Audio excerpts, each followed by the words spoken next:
Here, new episode of Soloing Secrets, and this is Carlos Santana, another legend of the guitar and a pioneer of Latin rock, and he's been on the scene since around 1965. Famously, Santana performed at Woodstock, and they just completely dominated, during their set. They didn't even have a record deal, at that time. They played in front of the Woodstock crowd, 500,000 people, and then immediately following Woodstock, they got a record deal, and of course, Carlos Santana just definitely rejuvenated rock, and Latin rock. The 70s, the 80s, the 90s, and beyond, and he's still active and just a complete legend of the guitar, modal playing, this emotive, almost spiritual, kind of energy when he plays.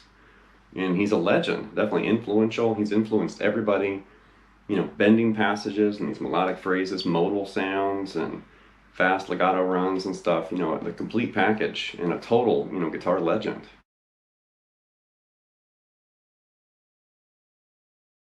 So much like we've done in other episodes, it's really beneficial to look at a player's influences, the players and musicians that inspired them when they were younger and beginning, and because usually they carry those influences all the way through their career, and Carlos Santana's the same way. People like B.B. King and Michael Bloomfield, and there's a ton of players, Wes Montgomery, but here's an image with some of, Carlos Santana's elusive musical influences.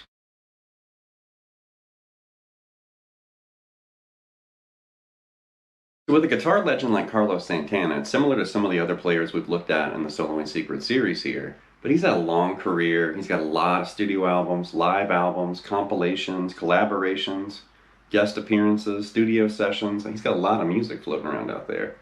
So basically what I did is I attacked the first 3 Santana albums and then just kind of skimmed and jumped around after that and just hit, certain songs from certain albums. I did skip some stuff.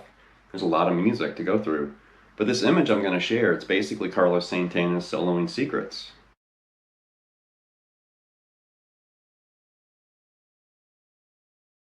Now if you really watch Santana play and you really pay attention to his fret hand and also his picking hand, you're going to notice certain things. He's not afraid of using his pinky, for one thing. He uses his pinky a lot. And then also his picking style is a little bit different. He basically does this and different variations of this, but it's kind of like the George Benson picking style or technique. It's a thumb and 2 fingers, index, middle, and thumb. So you're kind of doing it like this. And you'll see photos of Carlos like that. And especially in the early days, you'll see photos of him like this, where his index finger is almost pointing. And that means he's basically just holding the pick with his thumb and middle finger. So sometimes you'll see, and I'm going to share an image here in a second, but sometimes you'll see his fingers like this. Sometimes you'll see the George Benson kind of double finger and thumb. And he has this kind of ball, with his hands. Sometimes his fingers do kind of span out a little bit. But here's an image just featuring his picking hand. And notice a few of those pictures where his index finger is pointing.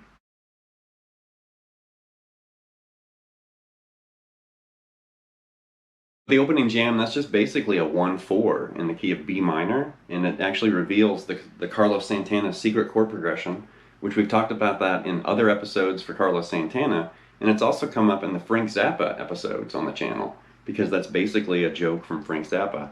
The variations of the Carlos Santana secret chord progression, which is on Frank Zappa's album Shut Up and Play Your Guitar. And I did read in Zappa's book that when he named that, the variations of the Carlos Santana secret chord progression, Santana thought it was funny, so he was like, yeah, I approve of this, you know, you're using my name and your song title. But the chord progression, the Carlos Santana secret chord progression, it's basically B minor 7, or you could think B minor, and then some sort of E major, either E7, I mean, you could just do E major, or like an E9, but you want that minor 1 and a major 4. And you can find a whole bunch of different ways of doing it. B minor to E major, or B minor 7 to E9. There's a ton of different ways of doing this, but that's what I was playing over.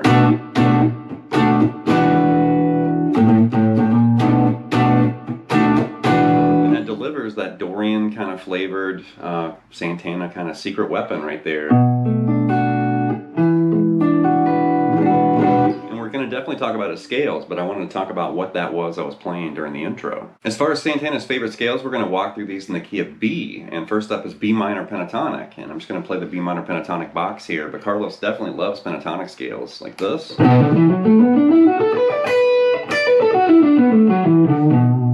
the blues scale, just add the flat 5.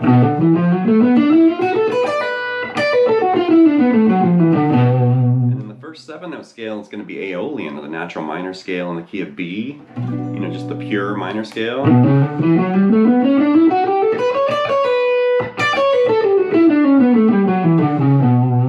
definitely Carlos is well known for using the Dorian mode, and you know, it's the second mode from the major scale. And B Dorian, I'm going to play it 3 notes per string right here. One more time.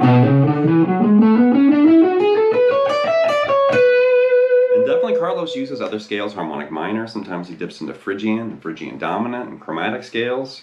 But here's an image showing you that 3 note per string B Dorian scale right here.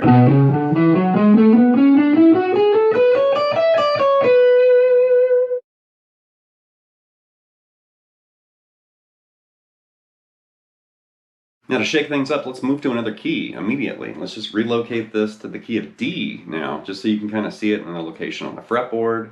We're also going to kind of, you know, get a little higher on the neck right there, some higher pitched notes. And, you know, here's the D minor pentatonic again, the box. But what I want to do, instead of doing this fingering for Dorian, like the one we just looked at in the key of B, but moved to the key of D. But instead of that, what I want to show you is kind of a secret that Carlos Santana uses, like when he solos and builds licks and phrases. So think of that D minor pentatonic box right here. And what I want you to do is think of Dorian, and we're going to add the necessary notes, and we're also going to slide, like ever so slightly, you know, out of that position right there to grab that B and that E, like this. And that's D Dorian right there, just like this. But fingered this way.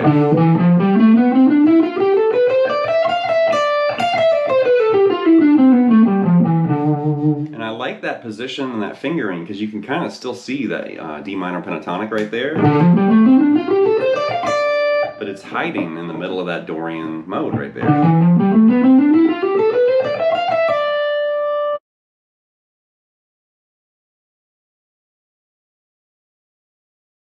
Next up is the Santana Shift, and we're going to do the same thing, but we're going to use these shift slides in and out of that position. And I want you to think of D minor pentatonic right here, like the D minor pentatonic box. And then we're going to basically inject those notes from D Dorian, and that's where those little shift slides are. So I want you, in the back of your mind, I want you to think of that box fingering of D minor pentatonic, but we're going to add those notes and do this.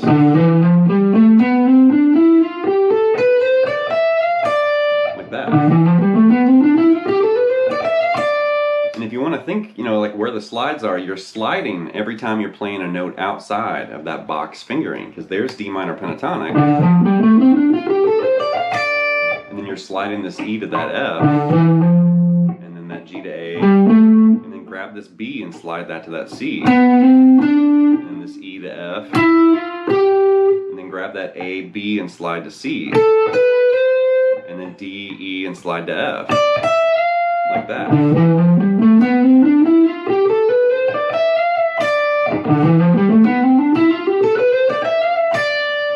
of showing you like how he sometimes navigates, you know, around that scale, and he'll kind of shift in and out of minor pentatonic and maybe grab notes from Dorian or Aeolian or harmonic minor. But that's a good way to kind of practice that scale and think of, you know, instead of this, you're getting those shifts in there and those slides. Now that we've looked at some of Santana's favorite scales, let's check out some of his melodic action. That's a big part of his playing style. He basically plays guitar much like a vocalist sings or a cellist or violinist plays. It's very melodic and emotive and lots of feel and phrasing and everything going on. So this first idea is basically mixing, you know, a few different scales together. We're still generally in the key of D minor though. And the first idea is something like this. One more time. So like I said, we're still in D minor, and we're basically starting on the flat 5 and then sliding to the 4th, like that. And that's one thing you'll notice. Carlos, you know, changes positions a lot. He rarely just locks into one, you know, fingering or position. He's constantly kind of weaving and moving around. But right there, so we're doing that slide from the flat 5 to the 4th, grabbing that minor 3rd, and then shifting to that A right there. Roll over and grab that D, then we're grabbing this E and sliding that up to F. And when you slide that up, you're basically playing like a little part of D minor, like a little section like a triad there, a little part of an arpeggio. When you get to that D note, then hammer on that 9th, which is E, like that. So really slowly. Sorry, that wasn't very slow.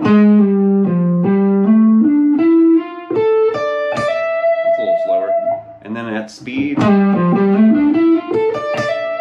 it's just one of those kind of melodic statement phrases. Let's learn another one. How about this? We're going to do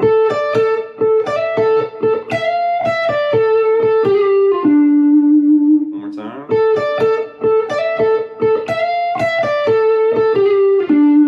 So right there's that A to D, and then that A to E.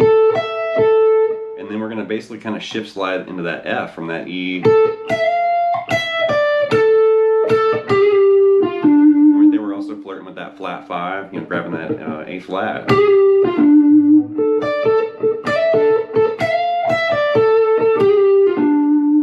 One thing Santana loves to do with his phrases is he has these little quick slides that he likes to add.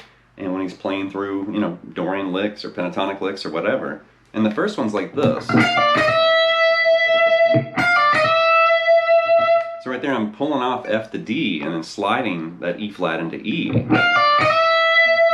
So it's chromatic, but like that. And that's definitely a jazz move. You know, you're sliding into the 9th technically because we're in D minor, and you're targeting that E, but you're using that E flat as a, you know, passing tone.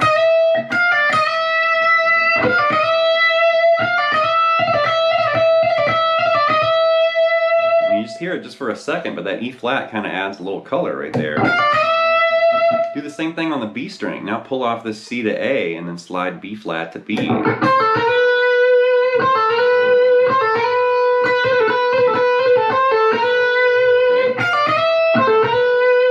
And we can do it again right here, and you're going to cross over with your pinky. Grabbing that G to D, and then you're sliding this, you know, E flat to E. So it's kind of mimicking that phrase. Do it again right here. Like move that D note to A, and then this B flat to B. And grab this A to F. You can kind of end it with a little phrase like that. That's moving you all the way across.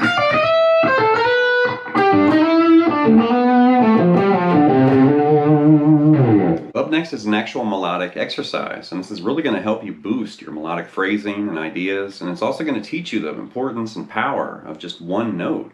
And we're still in D minor, but the exercise is like this.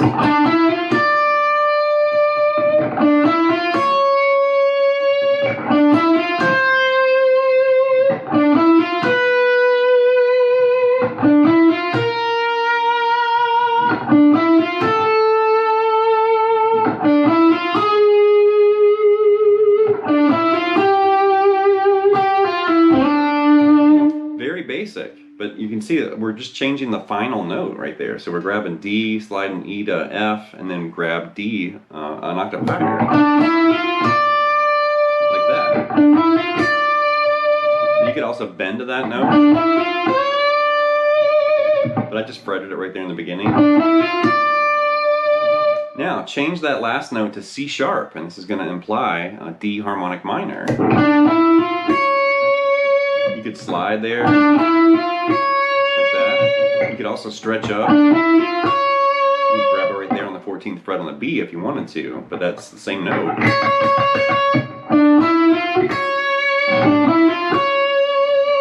Now change that C sharp to C right here.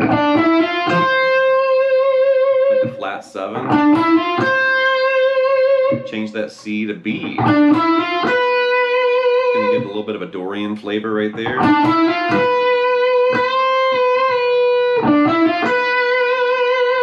Change that to B flat. Now it's more like an Aeolian or natural minor kind of flavor.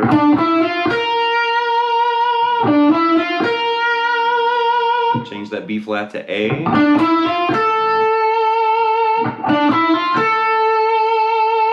Now change that A to A flat, and you're playing with the blues scale. You can grab that A flat right there. You could also grab it up here, like that. However you want to do it. Change that A flat to G.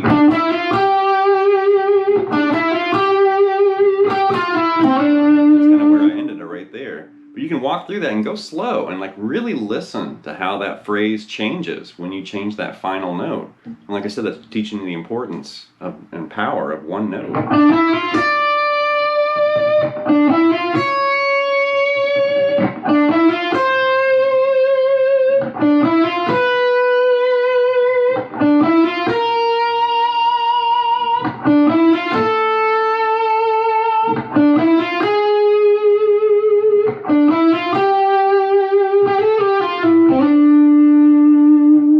Another thing Santana loves to play with are those fast 3-note per string pull-off patterns, and he's been using these for decades, and they're a big technique boost, also a big boost for your speed and ability. And we're going to start right here. We're still in D minor. We're going to start right here with the C, B, A, and we're going to pick the C note, and then there's 2 pull-offs to that B and A note, like this. So 1 pick note, the first note, and then 2 pull-offs. And you want to keep it really smooth and even. Now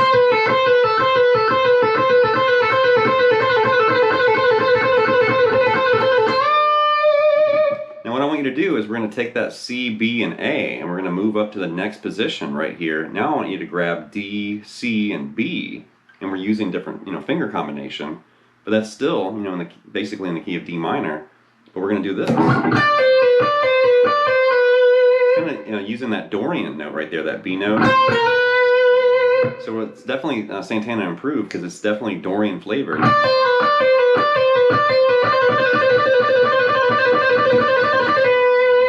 Let's do it again. Let's move up and grab this E, D, and C, and now you're basically doing this whole step pattern like this.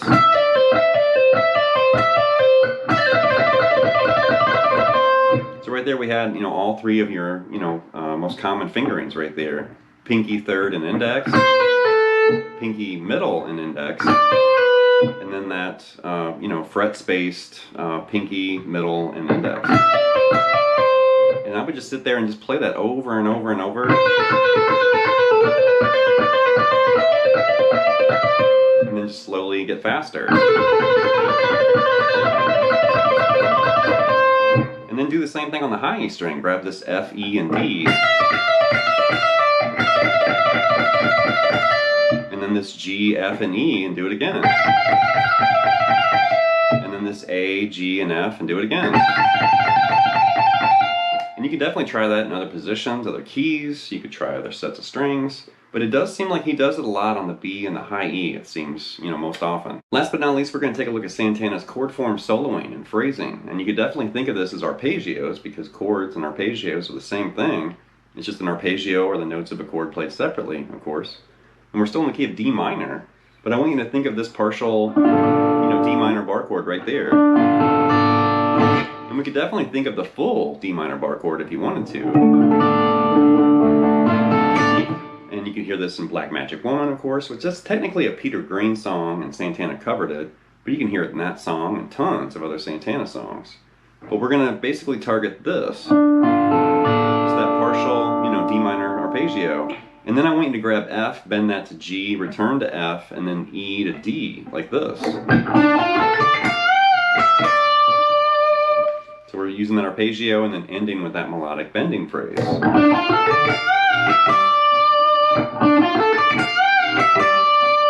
And do the same thing but on the B string. Now bend that C to D, back to C, B to A, like this.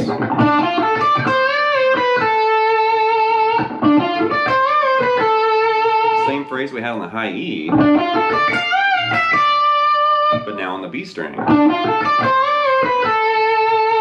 We could also catch that G string and do a bending move there. And here I went all the way up that arpeggio and then back to that G, bent that up a whole step and back to A. And then this F to E, and then C to D to end it.